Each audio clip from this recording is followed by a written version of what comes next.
ఒక బ్రేకింగ్ చూస్తున్నాం. 25 ఏళ్లు పదిలంగా ఉన్న గులాబీ దళంలో చీలిక తప్పదా? రాష్ట్ర రాజకీయంలో మరో కొత్త జెండాకు నాంది పడుతుందా? నాన్న ఏమన్నా ఓకే, అన్న అధికారం చెలాయిస్తే మాత్రం సహించబోనన్న వ్యాఖ్యలిస్తున్న సంకేతాలేంటి? ఇక ఇదే కొనసాగితే తాను ఇమ్మడలేనని కవిత చెప్పకనే చెబుతున్నారా? నాది బీఆర్ఎస్, నా నాయకుడు కేసీఆర్, ఇక ఎవరి నాయకత్వమైనా అంగీకరించినట్టు మీడియాతో చిట్ చాట్ లో కవిత కుండ బద్దలు కొట్టేశారు. లైన్ దాటితే ఎవరైనా ఒకటే అన్న కేటీఆర్ వ్యాఖ్యలకు ఘాటుగా కౌంటర్ ఇచ్చారు. పార్టీ లైన్ దాటి తానెక్కడా మాట్లాడలేదంటూ ప్రశ్నించారు. పార్టీ ఫోరంలో మాట్లాడటానికి ఏమీ లేదు కాబట్టే తాను బయట మాట్లాడుతున్నానని తెలిపారు. లీకు వివరాలను అలాగే పట్టుకోమంటే గ్రీకు వీరుల్లా తనపై దాడి చేస్తున్నారంటూ స్ట్రాంగ్ కౌంటర్ ఇచ్చారు కవిత.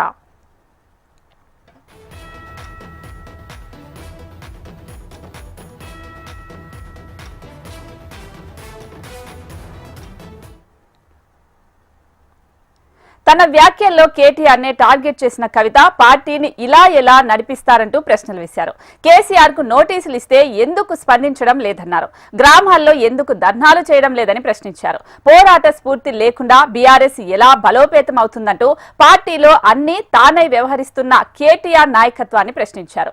అక్కడితో ఆగలేదు. తనను కేసీఆర్ కు దూరం చేసే ప్రయత్నం చేస్తున్నారని, తనను కేసీఆర్ నుంచి దూరం చేస్తే లాభపడేది ఎవరో కూడా ప్రజలకు తెలుసంటూ కవిత సంచలన వ్యాఖ్యలు చేశారు.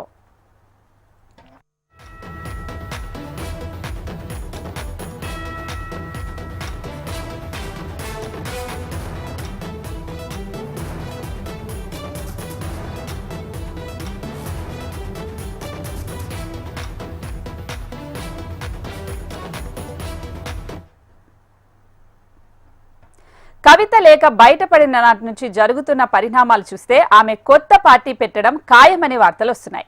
బీఆర్ఎస్ జెండాలు లేకుండానే అమెరికా నుంచి వచ్చిన కవితకు స్వాగతం పలికిన దగ్గర నుంచి ఆ వాదనలు బలపడ్డాయి.